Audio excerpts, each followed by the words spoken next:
One, two, and three. We'll welcome everybody today to Mom and Dad Talks, where our favorite two people are Mom and Dad. And Mom and Dad decided some people were taking them out for lunch, and I'm happy for them right now. But we're gonna be on time. But we have a special guest today besides Hantie. Hantie, how you doing, Hantie? Yay! That's my other mom. We got Richard, who's a genealogist on here, and he has a powerful story. I don't even know where to begin with this, Richard, because if you can tell how you even got into genealogy, you have a book. Okay. You're a writer. You're well accomplished in a lot of things. We can't go through all of them because we're gonna bring you back again, Richard. Okay. Finish up. Okay. But can you start off with how did you get your book and genealogy? How did you get into genealogy? Genealogy, I started back in 1999. Of really researching it. I've always been curious about family history, and I'm a family man. And I guess that was really gearing towards for me to know more about genealogy. And when I moved from North Carolina to Washington, D.C., I worked downtown near the National Archives. And that's where you can go in and actually look for genealogy. And I went on my own during a lunch break to start. And initially, I didn't find a family. And I went back and talked to a coworker, and they said, well, I'll go with you. And at that time, the 1930 census was available.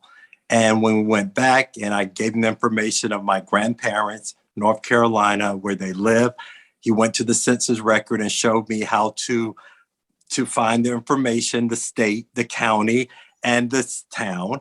And then I discovered them, my grandmother and my grandfather. And it's like when I found that and seen it on the record, it was just like someone just taking like the needle in me and like, wow, this is it. And that's what got me started. And I've been working with finding more about my other family because the census record only comes out every 72 years. So 1930, it's been out. 1940, it's been out. And we're excited because April 1st, next week, the 1950 census is coming out. Oh, my. But it's just been something that by me finding and doing research, when I started going back into the census record, because the census record was from 1970, 1790 is when the first census record was done. But as a Black person, their names was not placed in the census until 1870. We were on slave schedules during that time. So I was able to trace back my family, my wife's family, back to find out our slave owners. And when I started going back to names my mom didn't know, it made me feel like, how do we forget these people? How do we know I didn't pass it on? So one of the things I've gained from this is now I know your name. I know your name during these different times and struggles and the shoulders that I stand on. Oh man, Richard. I'm sorry, That's Richard. fine. We worked the guy named Charles together and stuff like that. That's how I met Richard. But that is such an amazing story. And can you tell us a little bit about your book, sir? Tell us a little bit about your My book is called I, We, Us, A Journey of Personal Growth and Development. And it's a book about understanding the three dimensions of who you are. Who you are is yourself, understanding that, who you are as a spouse in a relationship, the second dimension, and who you are as a parent in a family unit. And how that all started with the book idea, I've written an article. I was a writer for gospelcity.com back in 2001. And one of my articles was about the spiritual growth of the three dimensions yourself. So this was really an article that I got a lot of feedback from that I decided to develop the book. But the concept really came is when my son was born and something was pulled out of me I didn't understand. Like, what am I feeling? What is this? I'm feeling different. And that's when it started coming as a concept understanding. I've always myself been okay. I've always had girlfriends, and that aspect is a second dimension. But then I was married. That was okay. But when my son was born, that third dimension, it grasped me. And by speaking with God and talking about it, that's where the concept came of I, we, us. Understanding those three dimensions, how can I develop and keep myself doing things that's only for me to grow, how things are for me and my wife to grow, and how things as a family to grow. and how to find a rhythm, a personal rhythm in our family to make it work. Now, when I was looking at your book a little bit there, it's like there's little workbooks like things you can do in it that I was really fascinated that you can kind of grow and it's a real good book. And I just thought it was really cool how you just so interwoven all that together. What made you think about putting that kind of a workbook / book in place to help people to transition to this? I thought about placing it in a way that meeting people for the different stages they might be, just in an individual, but you're not married yet or have any kids. Mm-hmm. And the book really works on the I portion first, because until you get that level of understanding who you are, it's hard for you really to see someone else as a spouse who's doing the same type of work.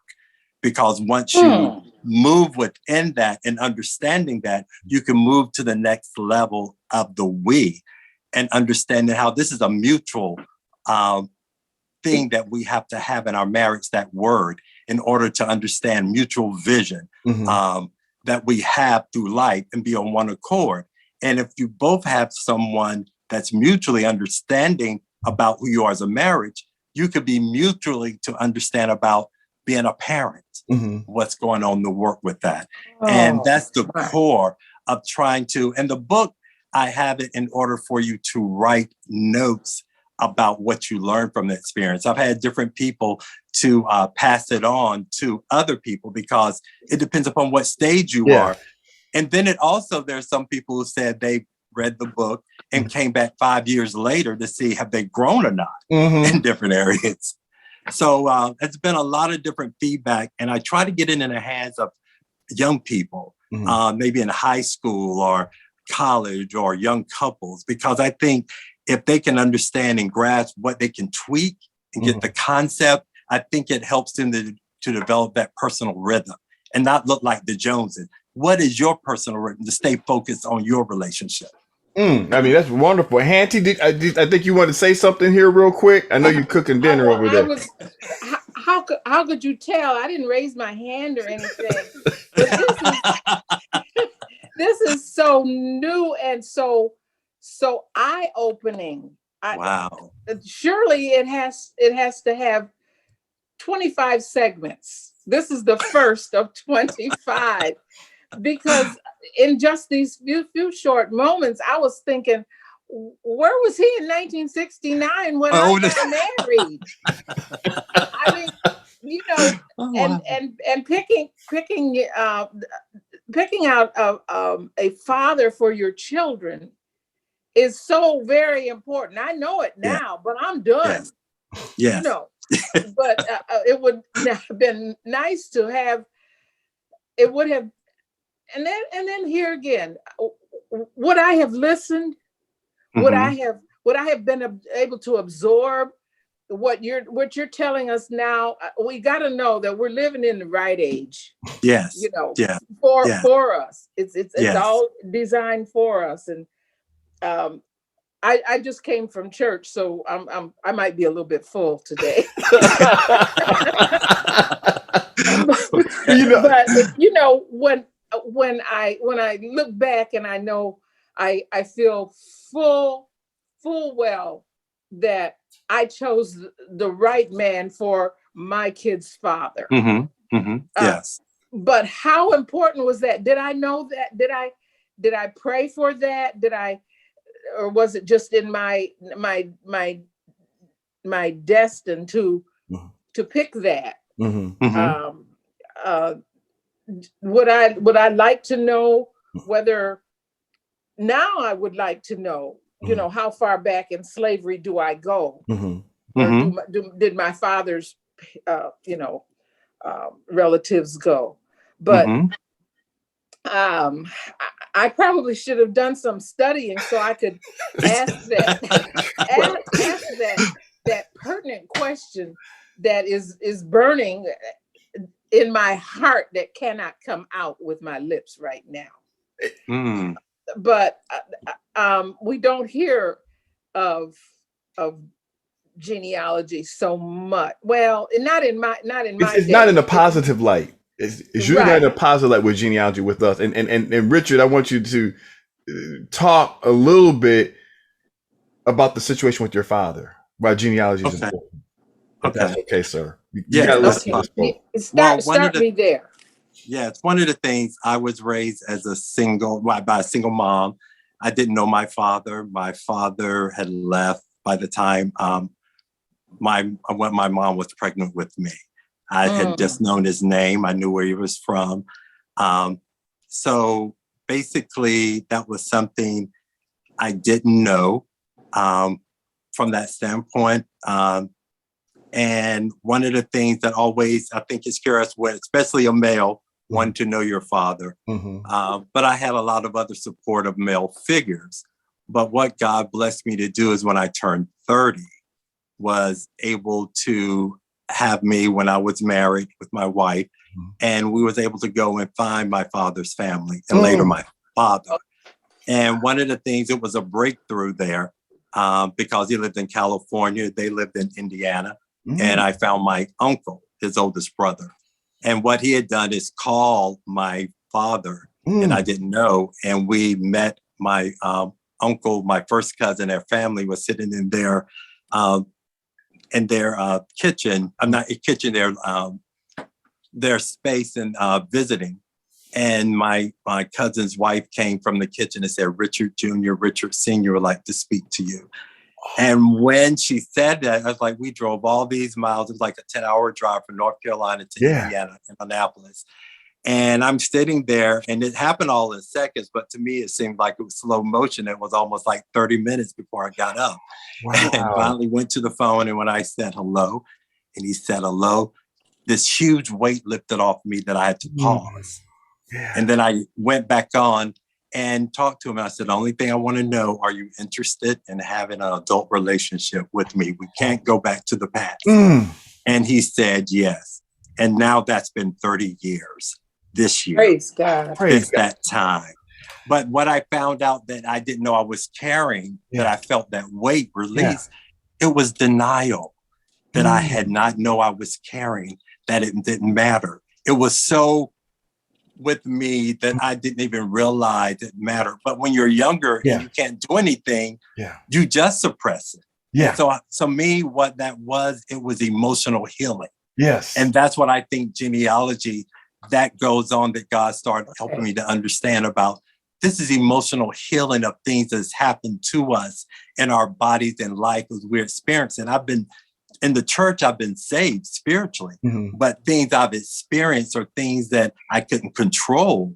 Those are things I need to work on, just like in my book, for self-discovery, of self-help, that you, the individual, need to look at the good, the bad, and the ugly, and face that as an adult, that you'll be whole for your spouse and for your children. Richard, that's a sermon in itself. And I know we're hitting on the limit here. We're going to bring you back, bro, because you got more things to share. Richard, generally just a real good dude, folk. And before we get off, because how do people get in touch with you if they want to have you speak for their church or show them how to do genealogy? Because you do this as a mission to heal families and stuff. How do they get in touch with you, Richard? You can just email me. My email is Richard A. Cox, C-O-X, Jr., all together at gmail.com. Yes. Folk, I'm telling you right now, it's something, if you want to be made whole, this is this man's ministry. I'm going to bring Richard back on because I know we used to have like a 15 minutes. Give you a little taste. Yeah. I got it because there's more to Richard than what meets the eye, folk. You just got a glimpse of it. Yeah. One of 25. Yes. Yeah, one of 25. This is the first of 25. Exactly. Hantie, any thoughts from this before we get out of here? This is so rich, especially for today's age. Yes. When so many people, so many women, so many men are raising kids alone. Do you know where you came from? Yeah. How important is it for you to know where you came from, how you got here? We all know, believing in God, nobody's an accident. And all of us have a choice. Yes. The choice to do good or to do evil. Mm. And this is just a tip of the iceberg. I can guarantee you. And I don't need to say my age. It doesn't matter. But you don't even look your age, Hantie. Watch out, folks. She's single right now, and I know some men out there trying to chase you down. No, Richard, if you know any rich that ones, is not- please have it come to her. Okay. Yeah. Okay. I am not. That is not why I'm on here. But all of us have this need to know more. Mm-hmm. Yes. Yes. If it's gonna help us understand ourselves better, Mhm. that's what we want. Yes. That's what we want. That's what I want. Well, Yes. So thank you for this opportunity, Todd. Like I said, I just got out of church, and they're talking about how great women are. We're not great all by ourselves. Something else makes us great. Well, Yes. yes, and And like that's what genealogy, I think, will open our eyes. Yes. well, folks, that's all. We're gonna bring this back again, folks. Until next time, come back and look at Mom and Dad Talks. And Mom and Dad, they probably may be back next week, depending if we don't have guests. We might run it late. I don't know. But anyway, come back again next week. See you next time on Mom and Dad Talks, everybody. Bye.